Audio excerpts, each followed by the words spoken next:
अर्चनीय वंदनीय सदगुरुदेव, पूजनीय संत जन। सदगुरु कबीर साहेब के मौलिक ग्रंथ बीजक के उपदेश सुन रहे अध्यात्म प्रेमी सज्जनों, देवियों, माता एवं बहनों, सदगुरु कबीर साहब के जिस समय अवतरण हुआ उस समय भारत में मुसलमानों का शासन था। मुसलमानों का दबदबा था। इधर हिंदुओं का यह देश है, इसलिए हिंदू पंडित अपने संप्रदाय में दृढ़ थे। दोनों में काफी खींचातानी चलती थी और दोनों अपने अपने संप्रदाय को ईश्वरीय तथा दूसरे को अनिश्वरीय सिद्ध करने में लगे हुए थे। दोनों ईश्वर के भक्त थे और दोनों एक दूसरे के विरोधी थे। एक अल्लाह कहता था, दूसरा ईश्वर कहता था। एक राम कहता था, दूसरा रहीम कहता था। दोनों एक दूसरे के शब्दों को समझ नहीं पाते थे। हिंदुओं को अल्लाह शब्द सहन नहीं था और मुसलमानों को ईश्वर या राम शब्द सहन नहीं था।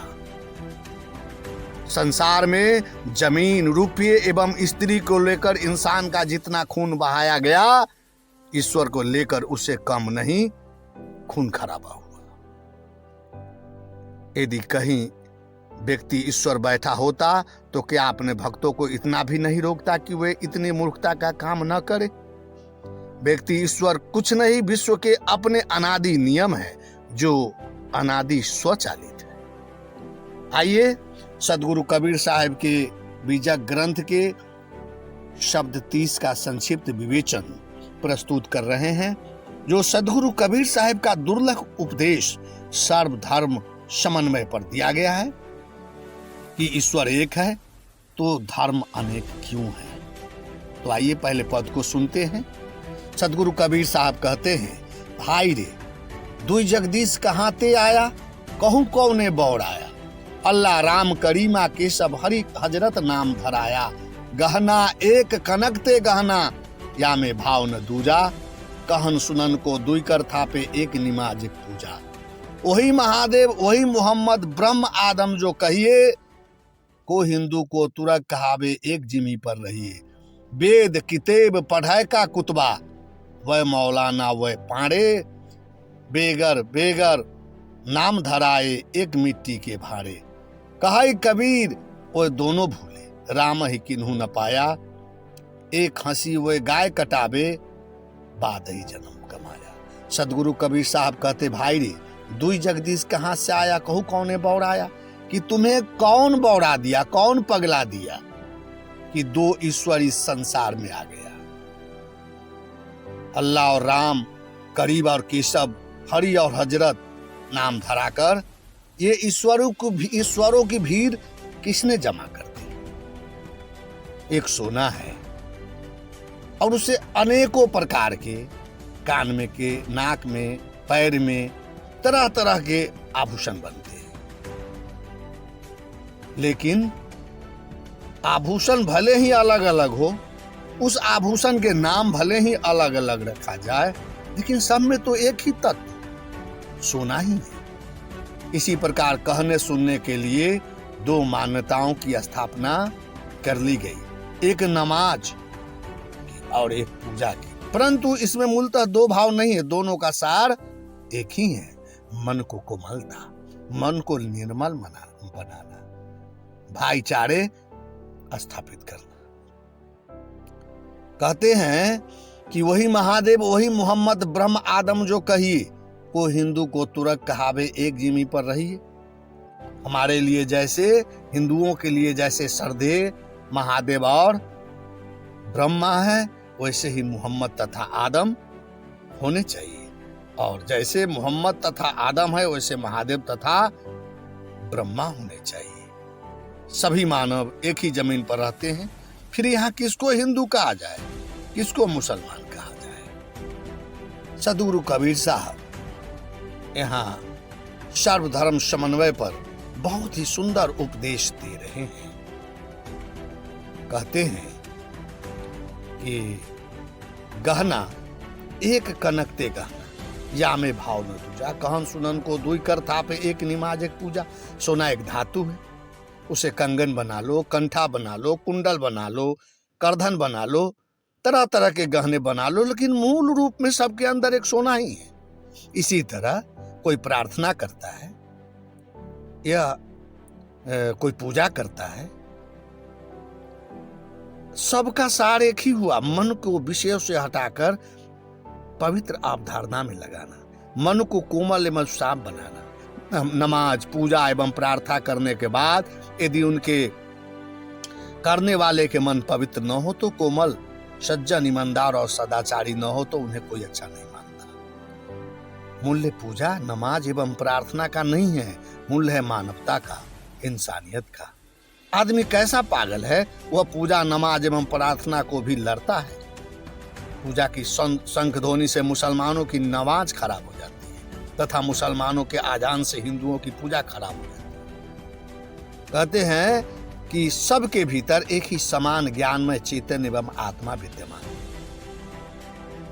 यहाँ बीच की पैदा हुई मजहबी मान्यताओं को लेकर लड़ना एकदम बेवकूफी। सबके भीतर रमने वाला चेतन ही राम है, वही चेतन अल्लाह है, वही चेतन ब्रह्म है। जरूरी है हम एक दूसरे से प्रेम करें, यही ईश्वर भक्ति है। इसमें किसी मजहब एवं संप्रदाय की आवश्यकता नहीं है। मजहब एवं संप्रदाय अपने जगह पर बने रहे, परंतु वे मानवता का पाठ अवश्य पढ़े। इसे इस तरह आप समझ लीजिए कि नदी, सरोवर में स्नान करना है, नदी में स्नान करना है। अगर एक घाट पर अगर सारे लोग स्नान करें तो वहां भीड़ इकट्ठी हो जाएगी। इसलिए नदी में घाट भले ही अलग अलग बना हो, लेकिन सबका मकसद तो एक ही होता है, नदी में स्नान करना, शरीर को साफ करना। ऐसे ही अगर धर्म सबका अलग अलग है कोई बात नहीं, लेकिन सबका एक ही उद्देश्य होना चाहिए।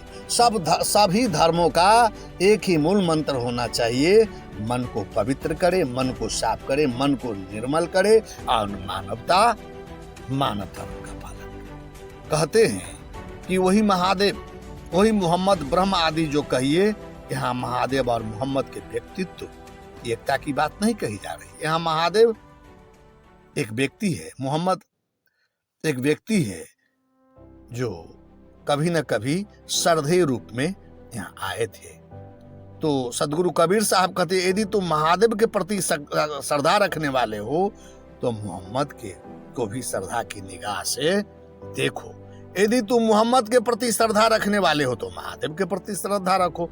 ब्रह्मा और आदम की प्रतीकात्मक एकता भी संभव हो सकती है। कहते हैं आगे कि को हिंदू को तुरक कहावे, एक जिमी पर रही, सभी मनुष्य एक जमीन पर रहते हैं। फिर उनमें कौन हिंदू है, कौन मुसलमान, कौन ब्राह्मण, कौन शूद्र, कौन ईसाई और कौन पारसी? सब नाम रूप तो मानव की ही बनाई काल्पनिक है। मनुष्य कैसा पागल है, भिन्न भिन्न नाम रख लेने के कारण एक दूसरे से अपने आप को दूर मानने लग जाते हैं। एक वेद पुराण को पढ़ता है, पंडित कहलाता है, एक कुरान पढ़ता है, मौलवी कहलाता है, एक बाइबिल पढ़ता है, पादरी कहलाता है, फादर कहलाता है, परंतु सबका अर्थ एक है, धार्मिक विद्वान। सब तो एक ही मिट्टी के बर्तन है, इसमें मौलिक अंतर क्या है? केवल नाम का अंतर।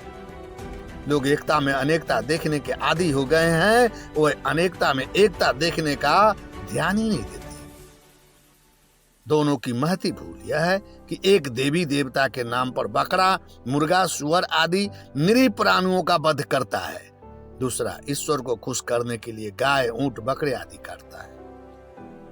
इन भले मनुष्यों को इतनी भी समझ नहीं आ रही है कि जो देवी देवता एवं ईश्वर ब्रह्म होंगे वे क्या इतने निर्दयी होंगे कि वो अपने भक्तों द्वारा जीव हत्या करने पर आनंद मानते होंगे?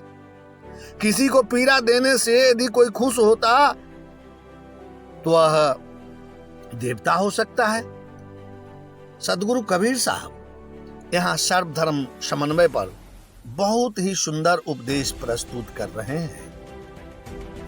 धर्म अनेक हो सकते हैं, लेकिन सबके अंदर एक ही वह चेतन तत्व विराजमान है। कहते हैं कि आगे कहते हैं कि वेद कितय पढ़ै कुतबा वह मौलाना वह पारे, बेगर बेगार नाम धराए एक मिट्टी के भारे। कहे कबीर वह दोनों भूले, राम ही किन्हू न पाया, एक हंसी वह गाय कटावे बाद ही जन्म गमाया। अलग अलग नाम अवश्य रख लिए हैं, परंतु है सब एक ही मिट्टी के बर्तन। वेद इत्यादि शास्त्रों को पढ़ने से एक पंडित कहलाता है, कुरान इत्यादि किताबों को पढ़ने से एक मौलवी कहलाता है। सदगुरु कबीर साहब कहते हैं ये दोनों भूल गए, इनमें से किसी ने भी राम या रहीम को नहीं पाया, क्योंकि एक देव के नाम पर बकरा इत्यादि प्राणियों का वध करता है, दूसरा रहीम के नाम पर गाय इत्यादि को काटता है। इसलिए दोनों अपने अपने जीवन को व्यर्थ में गंवा रहा है।